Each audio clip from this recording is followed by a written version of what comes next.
नमस्कार, मैं प्रदीप कुमार। आप देख रहे हैं Haryana daily news.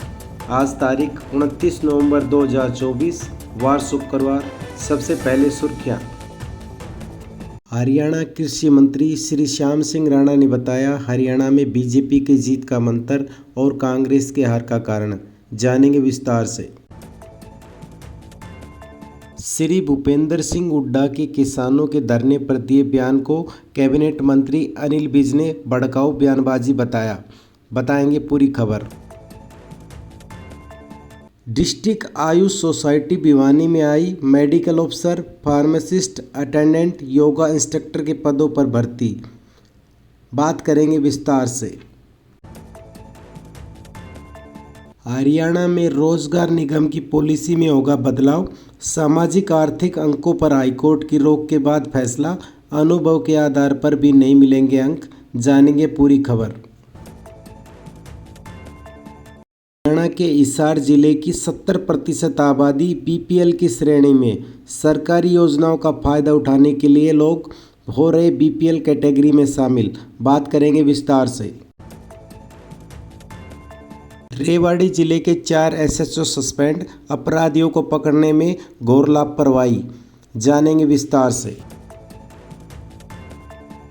Haryana CET पास उम्मीदवारों से 9,000 रुपये स्टाइपेंड के बदले लिया जाएगा काम। एचकेआरएन को दी गई ये जिम्मेदारी। जानेंगे विस्तार से।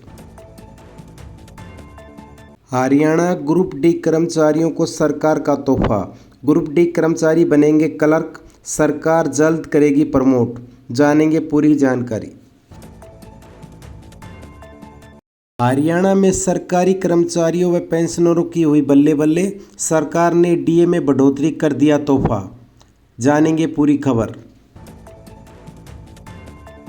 हरियाणा में 30 नवंबर से करवट लेगा मौसम। रात के तापमान में होगी गिरावट। बताएंगे पूरी अपडेट। हरियाणा सरकार 2 लाख मजदूरों की करेगी आर्थिक मदद। सीधे बैंक खाते में जमा होगी रकम। जानेंगे पूरी जानकारी। श्रीलंका क्रिकेट टीम का शर्मनाक प्रदर्शन। टेस्ट इतिहास के सबसे कम स्कोर पर हुई ऑल आउट। जानेंगे विस्तार से। अब खबरें विस्तार से। हरियाणा के कृषि मंत्री श्री श्याम सिंह राणा जी ने बताया कि हरियाणा में बीजेपी जीतने का सबसे बड़ा कारण बिना पर्ची बिना खर्ची की पॉलिसी रही है। उन्होंने कहा ये मुद्दा सबसे ज़्यादा हिट हो गया, जिससे बीजेपी को जीतने में मदद मिली। उन्होंने कांग्रेस की हार का कारण सही संगठन न होना बताया। कृषि मंत्री ने कहा बिना खर्ची बिना पर्ची से गरीब परिवार को फायदा हुआ है और इसलिए जनता ने बीजेपी को अपना मतदान दिया है। नहीं बना पाए वो असल एक्चुअली जो रूट लेवल का संगठन होता है ना, नीचे तक का, वो नहीं है उनके पास। गुटबाजी एक व्यक्ति के नाम से है, परिवार के नाम से। खर्चा ना हो नौकरी में, नो खर्ची नो पर्ची वाला ये इट कर गया और इससे बहुत आम गरीब से गरीब परिवार को भी फायदा होया। जिसकी सिफारिश नहीं थी, जिसके पास पैसा नहीं था, अगर उसको नौकरी मिल जाए उसके बच्चे को, तो ये बात सबसे प्रभावशाली रही चुनाव में।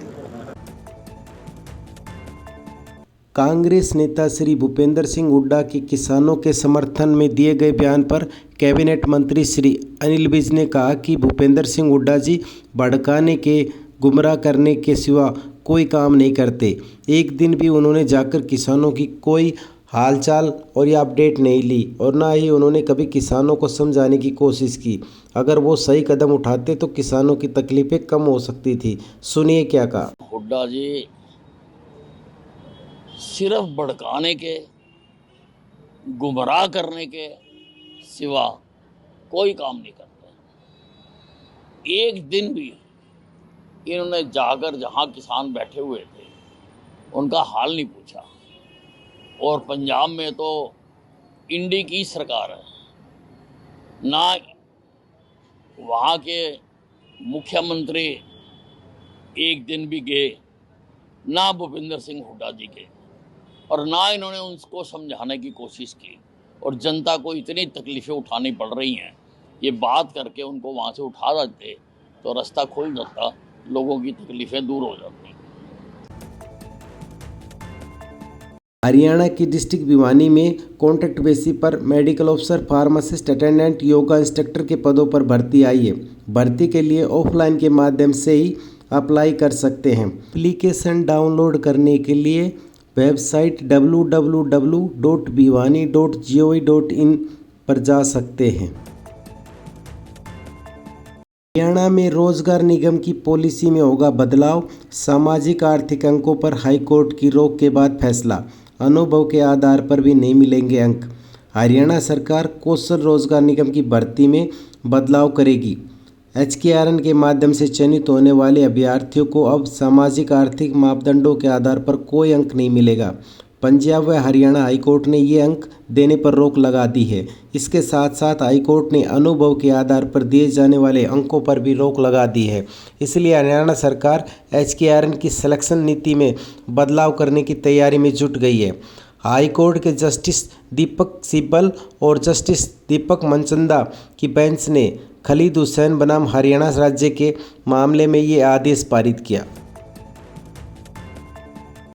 कि हिसार जिले की 70% आबादी BPL की श्रेणी में सरकारी योजनाओं का फायदा उठाने के लिए लोग हो रहे बीजेपी कैटेगरी में शामिल।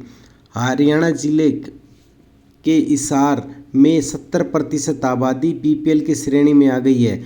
पिछले 6 महीनों में 33,026 लोग गरीबी रेखा के नीचे आए।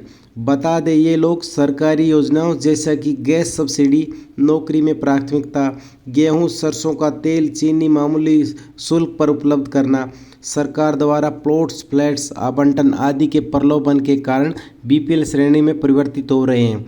कहीं पर खेत की ज़मीन पिता के नाम पर है और बेटा BPL बना बैठा है। रेवाड़ी जिले के 4 SHO सस्पेंड, अपराधियों को पकड़ने में घोर लापरवाही। रेवाड़ी शहर की ज्वेलरी शॉप में लूट की सूचना मिलने पर भी रेवाड़ी सिटी थाना प्रभारी, बावल थाना प्रभारी, मॉडल टाउन थाना प्रभारी और रोडाई थाना प्रभारी लुटेरों को रोकने में नाकाम रहे और शहर के SP ने इन्हें तुरंत प्रभाव से सस्पेंड कर दिया है। हालांकि बाद में पुलिस ने अपराधियों को भी गिरफ्तार कर लिया था। हरियाणा सरकार ने CT पास उम्मीदवारों के लिए एक बड़ा ऐलान किया है। विधानसभा सत्र के दौरान राज्यपाल की तरफ से अपने अभिभाषण में यह घोषणा की गई थी कि यदि CT पास उम्मीदवारों को 1 साल तक नौकरी नहीं मिलती तो उन्हें अगले 2 साल तक 9,000 रुपये सरकार प्रदान करेगी। CM प्रधान सचिव राजेश खुल्लर, मुख्य सचिव डॉक्टर विवेक जोशी व अन्य अधिकारियों की बैठक हुई और बैठक के बाद HKRN को इसकी योजना बनाने के लिए कहा गया है। बता दें जिन उम्मीदवारों को सरकार स्टाइफंड देगी उन उम्मीदवारों से सरकार काम भी लेगी। अब इन हरियाणा ग्रुप D कर्मचारियों को सरकार का तोहफा, ग्रुप D कर्मचारी बनेंगे क्लर्क, सरकार जल्द करेगी प्रमोट। हरियाणा सरकार की तरफ से ग्रुप D कर्मचारियों को बड़ा तोहफा दिया गया है। सरकार द्वारा कॉमन कैडर ग्रुप D कर्मचारियों को क्लर्क पद पर कॉमन कैडर में ही प्रमोट किया जाएगा, जिसको लेकर सरकार जल्द अध्यादेश जारी कर सकती है। बता दें 2019 में कॉमन कैडर ग्रुप D में 18,200 उम्मीदवारों का चयन किया गया था। अब ऑनलाइन टेस्ट के माध्यम से इनकी पदोन्नति क्लर्क कॉमन कैडर में की जाएगी। क्लर्क पदों के लिए कॉमन कैडर बनाने पर विचार चल रहा है। हरियाणा में सरकारी कर्मचारियों में पेंशनरों की हुई बल्ले बल्ले, सरकार ने DA में बढ़ोतरी का किया ऐलान। हरियाणा सरकार ने छठे वेतन आयोग का लाभ ले रहे कर्मचारी व पेंशनरों के महंगाई भत्ते में 7% की बढ़ोतरी कर दी है। 5वें वेतन आयोग के तहत पेंशन ले रहे पेंशनरों के DA में 12% की बढ़ोतरी की गई है। बता दें DA की बढ़ोतरी 1 जुलाई 2024 से लागू होगी। जुलाई से अक्टूबर तक एरियर जनवरी में मिलने वाले वेतन के साथ दिया जाएगा, जबकि DA बढ़ोतरी नवंबर 2024 की सैलरी में जुड़कर आएगी। हरियाणा में 30 नवंबर से करवट लेगा मौसम, रात के तापमान में होगी गिरावट। बीते कुछ दिनों में हरियाणा के तापमान में गिरावट देखने को मिली है। प्रदेश का न्यूनतम तापमान हिसार जिले में सर्वाधिक कम 8 डिग्री सेल्सियस रहा है। हालांकि हवाओं से प्रदूषण से राहत मिली है। 30 नवंबर को पश्चिम विक्षोभ के सक्रिय होने से तापमान में और अधिक गिरावट देखने को मिल सकती है। 29 नवंबर को अंबाला, कुरुक्षेत्र, करनाल, पानीपत, जींद, महेंद्रगढ़, दादरी, झज्जर, रेवाड़ी, भिवानी, रोहतक, गुरुग्राम जिले में कोहरे का अलर्ट जारी किया गया है। विजिबिलिटी 50 से 100 मीटर के बीच रहेगी। हरियाणा सरकार 2 लाख मजदूरों की करेगी आर्थिक मदद, सीधे बैंक खातों में जमा करेगी रकम। एनसीआर में हरियाणा के 1 दर्जन से अधिक ज़िले शामिल हैं। पोल्यूशन के कारण ग्रैप का चौथा चरण लगने से मजदूरों के कार्य पर रोक लग गई थी, इसलिए सुप्रीम कोर्ट के निर्देशों के अनुसार मजदूरों को साप्ताहिक निर्वहन भत्ता देने को कहा गया था। हरियाणा सरकार लगभग 2 लाख मजदूरों को साप्ताहिक निर्वहन भत्ता प्रदान करेगी। ये भत्ता सीधा उनके बैंक अकाउंट में डाला जाएगा। क्रिकेट टीम का शर्मनाक प्रदर्शन, टेस्ट इतिहास के सबसे कम स्कोर पर हुई ऑल आउट। बता दें, साउथ अफ्रीका व श्रीलंका के बीच खेले जा रहे पहले टेस्ट मैच में श्रीलंका टेस्ट इतिहास के सबसे कम स्कोर 42 रन पर ही ढेर हो गई। साउथ अफ्रीका के तेज गेंदबाज मार्को यानसन ने 7 विकेट झटके। इससे पहले सबसे कम स्कोर श्रीलंका का ही 72 रन था, जिसे श्रीलंका ने ही तोड़ दिया है। इस मैच में साउथ अफ्रीका जीत की ओर अग्रसर है। आज की खबरें समाप्त हुई। कल फिर मिलेंगे हरियाणा की महत्वपूर्ण खबरों के साथ। सभी भाइयों से अनुरोध है कि चैनल को सब्सक्राइब करें और बेल आइकन को दबाएं ताकि आपको हर प्रकार की जानकारी समय समय पर मिलती रहे। धन्यवाद।